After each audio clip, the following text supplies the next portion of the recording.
नमस्कार दोस्तों, जो कामकाजी भाई हैं उनकी एक बहुत बड़ी परेशानी रहती है। ये जो आप ग्राइंडर यहाँ पर इंजीनियर अनिल ठाकुर के हाथ पर देख रहे हैं कि इसमें अमूमन क्या-क्या दिक्कतें आती हैं, क्या-क्या परेशानियाँ आती हैं। तो ये है ग्राइंडर बॉश कंपनी का और इसमें अनिल जी आपको बताएँगे कि इसमें अमूमन क्या-क्या दिक्कतें रहती हैं और इसमें आपके क्या-क्या सावधानियाँ आप बरत सकते हैं, जिससे आपके ग्राइंडर की लाइफ लंबी हो सकती है और आपका जो ग्राइंडर है वो काफ़ी अच्छी तरह से चल सकता है। तो अनिल जी बताइए कि ग्राइंडर कौन सा है?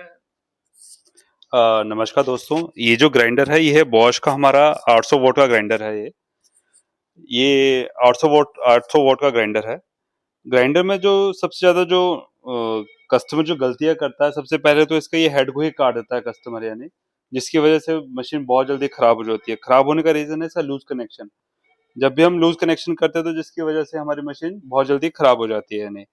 और दूसरा जो रीजन है मशीन को खराब होने का, वो होता है क्वांटिन्यूटी में यूज करना है, यानी जैसे इसका जब हम ग्राइंडिंग एप्लीकेशन में इसका जब हम काम करेंगे तो मशीन को हमें 5 मिनट के बाद इसको कुछ एक सेकंड का रेस्ट देना है, क्योंकि ग्राइंडिंग में मशीन सबसे ज्यादा हीट होती है और लोड लिखाती है, नहीं।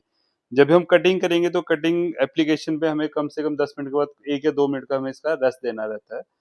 बाकी इसकी जो प्रिवेंटिव मेंटेनेंस में हमें क्या ध्यान देना है, जब इसके यहाँ पे जो ये पोर्ट लगे हुए हैं, यानी तो इसकी हमें साफ सफाई करते रहना है, क्योंकि जब डस्ट पार्टिकल अंदर जाता है तो इसके वेंटिलेशन चोक हो जाते हैं, जिसकी वजह से मशीन बार बार ये खराब होती रहेगी, यानी। और इसकी सबसे बड़ी जो बात होती है इसकी ग्रीसिंग का, यानी जो कई बार हम होता है कि लोकल ग्रीस या कुछ भी ग्रीस हम यूज करते हैं, तो इसकी एक स्पेशल ग्रीस आती है, लाइक उसकी जो ग्रेड होती है EP2 ग्रेड की होती है ये। तो ये स्पेशल ग्रीस आती है और इसको हमें ज्यादा भी फिल नहीं करना होता है। इसकी जो कैविटी के जो होता है उसके अकॉर्डिंग इसको 30% तक ही इसको फिल करना होता है। ज्यादा ग्रीस होगी तभी खतरनाक, और कम ग्रीस है वो भी मशीन के लिए डेंजरस है, यानी। बाकी अभी हम इसको आपको एक जो ओपन मशीन है उसको खोल के दिखा रहा हूँ कि मशीन के अंदर क्या क्या पार्ट होते हैं, यानी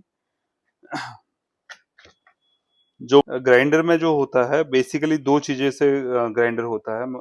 किसी भी ग्राइंडर में एक इलेक्ट्रिकल पार्ट होता है, दूसरा होता है मैकेनिकल पार्ट है, यानी। ठीक है। ये आर्मेचर रहता है, ये रोटेटर रहता है, इसको रोटर भी कहते हैं। और ये फील्ड होती है, इसको हम स्टेटर भी कहते हैं, यानी टेक्निकल वे में, यानी इन दोनों का कॉम्बिनेशन जो होता है इसको हम यूनिवर्सल मोटर कहते हैं। इसके जो आरपीएम जो होते हैं इसके 18 से 2000 आरपीएम होते हैं। 18 से 20,000 आरपीएम में ये मशीन मूव करती है, यानी रोटेट करती है। इसके आगे ये गियर लगा हुआ है। गियर जो होता है हमारा पावर को रिड्यूस करता है, यानी यहाँ पे हमारा एक और गियर लगेगा, यानी ये गियर यहाँ पे फिट होता है। ठीक है। ये इस तरीके से यहाँ पे फिट होगा और ये यहाँ पे इंस्टॉल हो जाएगा, यानी। ठीक है। तो ये यहाँ पे हम इसको गियर को हम इसकी जो आरपीएम को हम रिड्यूस करेंगे, यानी जो गियर रेशो का जो कंसेप्ट रहता है। और यहाँ पे हम इस ग्रीस को फिल करते हैं। जैसे ये कैविटी है तो इसका हमें 30% या 40% तक ही हमें इसमें ग्रीसिंग करनी रहती है। इससे ज्यादा करेंगे तो मशीन क्या होती है, हीट अप हो जाएगी और बार बार मशीन आपकी खराब हो जाएगी, यानी। और लोकल ग्रीस भी हमें अवॉइड करनी है। इसके लिए जो ग्रीस आती है EP2 ग्रेड की आती है, जिसमें हाई टेम्परेचर हाई प्रेशर को रहता है, यानी जो लोकल ग्रीस अगर हम यूज करेंगे तो उसमें क्या होगा, वो अपना जो ऑयल बॉन्ड होता है वो टूट टूट जाता है, जिसकी वजह से फिर जो गियर के जो है डायरेक्ट कांटेक्ट में चले जाते हैं और गियर हमारे जल्दी खराब हो जाएंगे। बाकी इसका जो ये जो कार्बन यहाँ पे हमारे कार्बन इंस्टॉल होते हैं, ये जो है कार्बन रहता है, यानी ये कार्बन रहता है, ये कंज्यूम होने वाले आइटम है, यानी इसके जो वैसे तो हम कोई लाइफ इसको डिफाइन नहीं कर सकते हैं, क्योंकि लोड पे ये ज्यादा घिसेगा, कम लोड पे कम घिसेगा, यानी ये इसको जो हम कहते हैं कि 200 या 300 घंटे में हमें इसको चेक करते रहना है, यानी।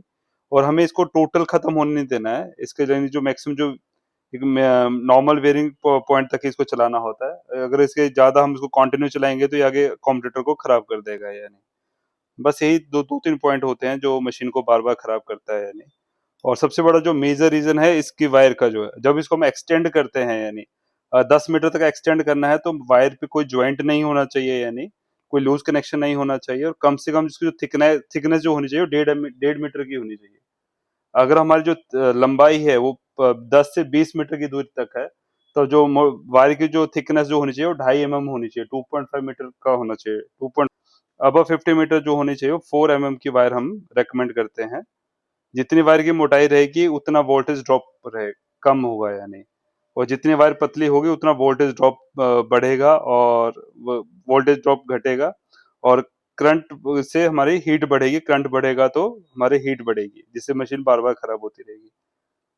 बस पावर टूल से रिलेटेड किसी भी मशीन में कोई भी परेशानी है, पावर टूल का आइदर बॉश का किसी भी ब्रांड का, अपना क्वेश्चन हमें कमेंट में कीजिए। हम उसकी कंप्लीट रिपेयर असेंबली की आपको कंप्लीट वीडियो बनाएंगे।